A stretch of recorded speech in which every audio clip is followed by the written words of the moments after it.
uh, I have several thoughts about Donkey Kong Country 3, and it's hard to know where to begin.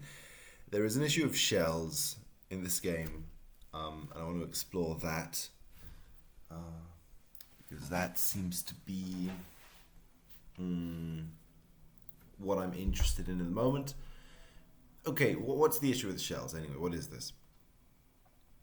There's there's a boss. So I want to look specifically at. Okay, yes, specifically there is a boss who is a shell, and I think that's where I want to go to begin with. This boss who is a shell. Ah. Is what's his name? Barbos. Okay, good. Sorry, Barbos. Barbos is a giant lurchin, and okay, so Barbos is the boss of Razor Ridge. He's the boss of Razor Ridge. Mm, See, there's just something about this image of this boss as a shell um, who's coming to attack you. Well, specifically, you are going to find it, right? You go into its world and confront it. And it lives inside this lake that allows you to see its face from the outside, right? So, this happens a lot, of course, in this game, mm, I think, where the external. So that's a whole other issue in a sense. I hadn't even thought of that. Like the external location of the boss is very often a representation of it in the form of a face. So it seems like it's this face staring at you from the outside, from this external shell or surface within the map. So, for example, I know that. Let's look at some other cases of this. Just that. Whatever um, we have to go through it. I suppose there's the boss Belcher, right, in Lake Orangatanga is again, the location is shaped as an angry face. I'm pretty sure Kremwood Forest is the same. I'm sort of reminding myself of this because I didn't remember this, but it's true. Yes, I'm pretty sure. We don't really need to go through all of them. I'm pretty sure that every single boss uh, has an angry face as the outside of the shell within which you meet it. So basically, the see what's happening here is that this is the location where you meet it. So Belcher, you meet inside this like barn, and the barn itself has an angry face. So the location where you meet the boss is the boss. And then inside of it, you find the boss. The tree where you find the spider boss, whose name probably starts with, I don't know, Eric. Eric. Eric. Okay. I thought it was going to start with B. But that is also an angry face. It's an angry face on a tree this time. So again, the location where you find the boss is an angry face. So it's the tree itself. The tree itself suddenly has the angry face. You're not going to fight against a tree. You're going to fight against the spider that's inside the tree. But the location itself, that's what's confusing me. Like that's what I'm like trying to understand. Is that the location itself somehow is the boss. Or you could say almost as if the location itself has the spirit of the boss in it or something. It's not alive. It's not presented as alive. The tree is not alive in this personalized way. Belcher's house is not alive. It's a person-looking shell. It's a shell with a face on it. So it's a person. But what's alive is what's inside of it, sort of thing. So what's inside of it is the actual boss that you meet. And it's as if this happens. I mean, yeah, okay, let's just look at some other cases. Cotton, like,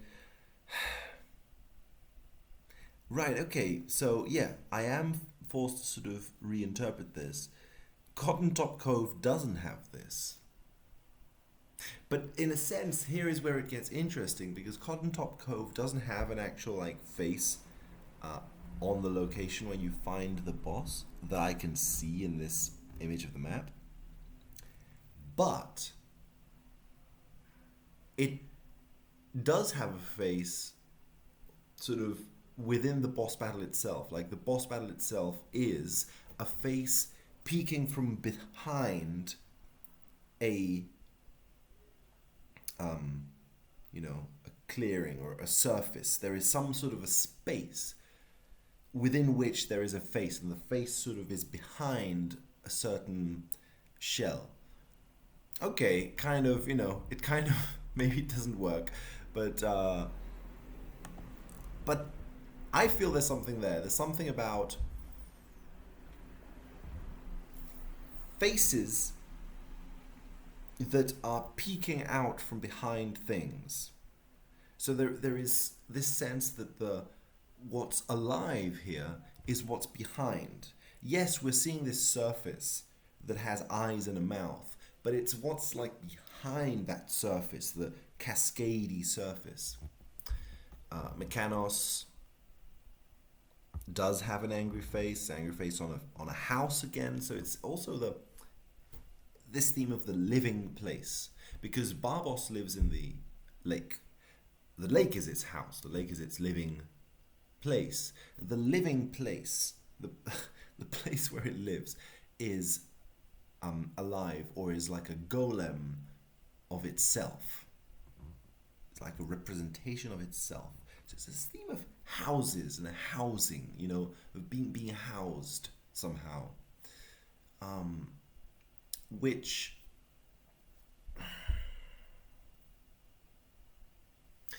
I think is what this is getting at some level. Okay, so I'm sort of quickly looking through the other areas. It seems this face theme. Interesting. Okay, so the face theme more or less seems to persist.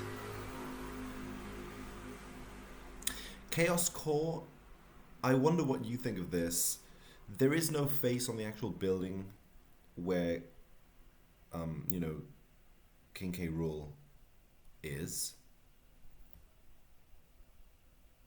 But there is this sense that, again, inside the lake, there are a certain series of shapes that, in a pareidolia kind of way, you could interpret as a face, or in this case, probably as a skull. These two eyes, and then the sort of the downward kind of teeth, the typical shape of a pirate sort of skull. Again, I'm sort of reading into it, but it's interesting. It would be interesting that it's in the lake again. So it's we have, in a sense, you could say that there are two themes that are provisionally appearing here, which is faces that peek out of lakes or bodies of water, waterfalls. So there's faces that peek out of water, or faces in hard, solid constructions, buildings, houses, trees, and so on. Igloos. I think the snow one is like a little snow mound. So we have hard houses, solid, structure, wood. And then we have faces in water. Okay, and then Krematoa, obviously, it's not exactly a face, but it's like it's a fish. So the boss area, okay, the boss area it looks like a fish. and it comes out of the sea. So again, it's this theme of it's not a real fish, it's not actually alive, but it looks like a beast that is coming out of the lake. But actually, the beast is inside of the beast, you know? There's like a Trojan horse thing. It's like it looks like the beast, but it's the thing that's inside that's actually alive. And here, you could say, if you want to get like poetic about it, you could say that both themes are kind of getting connected in Krematoa, which is sort of fitting because it's this like volcano that is like the secret level. So it's like the true ultimate level of the game in a sense, where everything gets contained, and it's I don't know. It seems to me like a fitting place for these two themes to combine, in the way that this is a simultaneously a, let's say, a creature in the water coming out from the lake, as in the other cases, right? But it's also a solid body. It's a solid fish. It's a solid fish coming out of the lake. You could say maybe, it's like reading a lot into it, that there is this sort of transition. It's interesting because it's these three levels are together. We've got Razor Ridge, Chaos Core, and Krematoa. And Razor Ridge begins with this sort of there's a little bit of it. There are eyes peeking from under the water in the lake. Then Chaos Core, there seems to be an actual face on the lake. It's the most pareidolia of them all, but it's, let's say, it's a slightly more solid. It's not these sort of watery eyes that you can see in the distance under the water. It's like actual two stones, There's a solidified, materialized form in the water. And then Krematoa is like an actual solidified form that comes out of the water.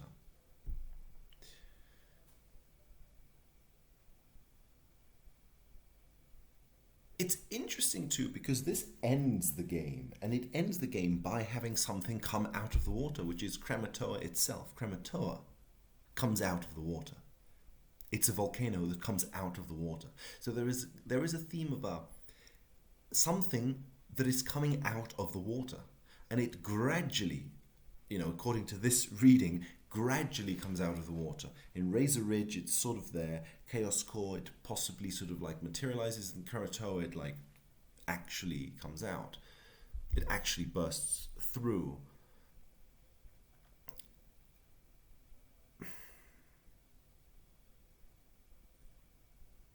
Okay.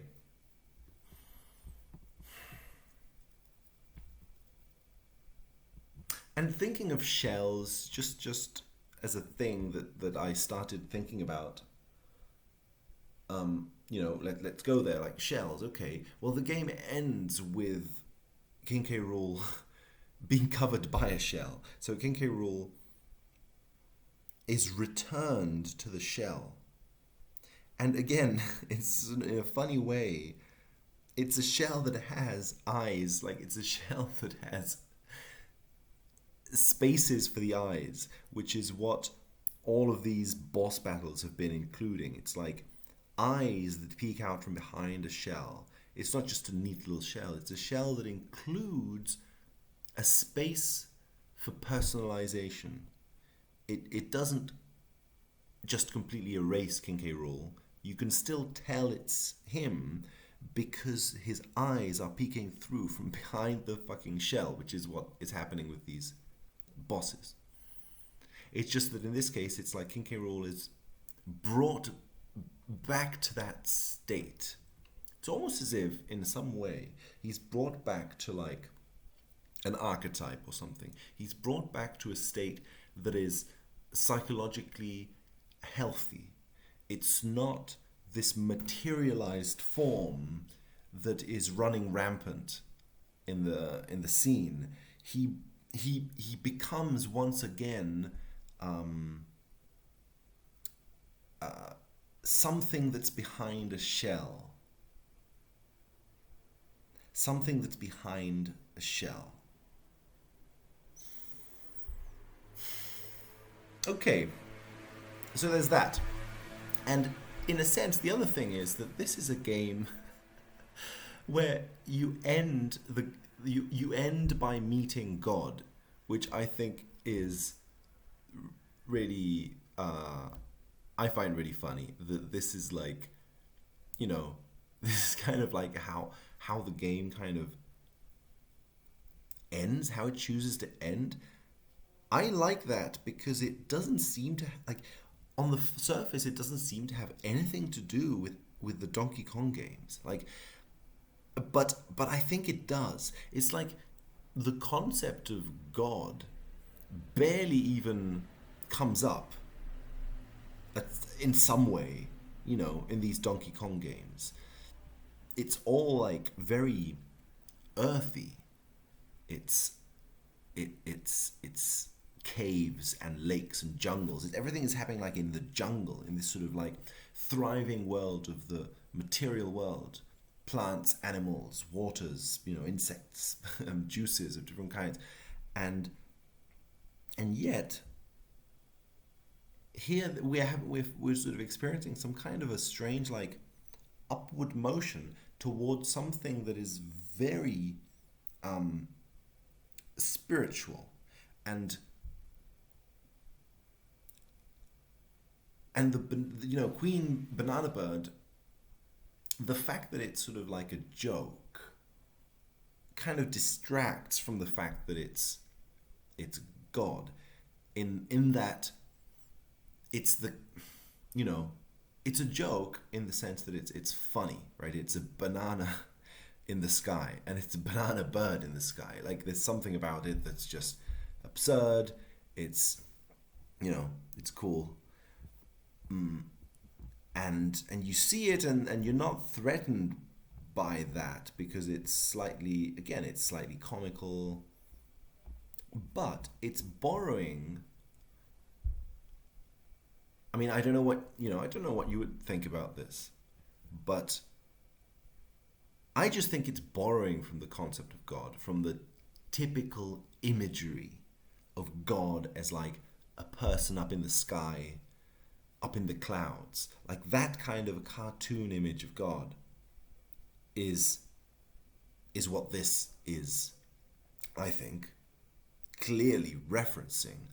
It's like, these sort of rays of light shining out from behind it, and it's wearing a crown. It's this royal sort of presence with light shining out of it.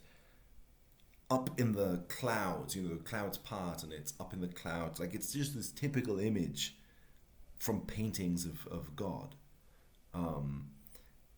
And or any kind of like a divine figure in this way.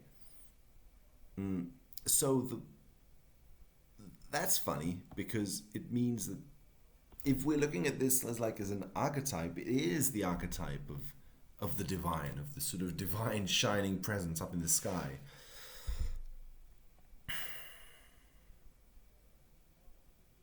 So you're meeting that. You're meeting that as your final encounter in this game. And it's a god who is trapped behind a wall.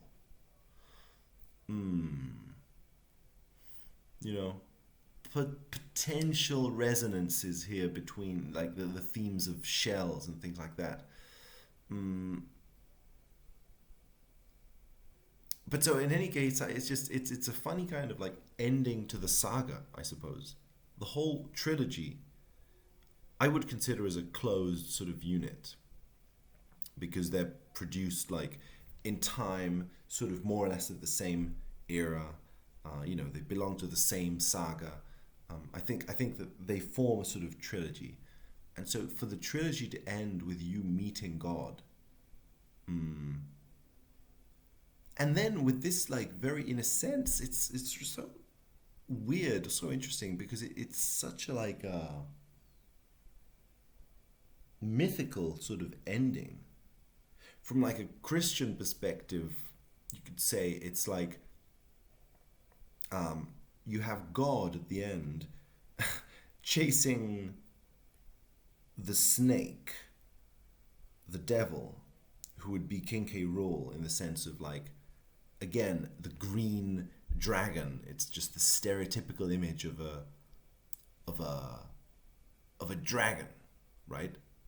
Which mythologically would have or could be identified with the snake, with the devil, and so on. So it's sort of, it ends with a super like mythological battle between this cartoon image of God as this sort of creature in the clouds chasing this green dragon and like banishing it to the shadows, like bringing it back down into the egg, and playing a weird sort of inverse birth kind of role. It's like it's reversing the devil back into its own egg, into its own shell, before it is even born. It's almost like saying, okay, so the devil has not been born.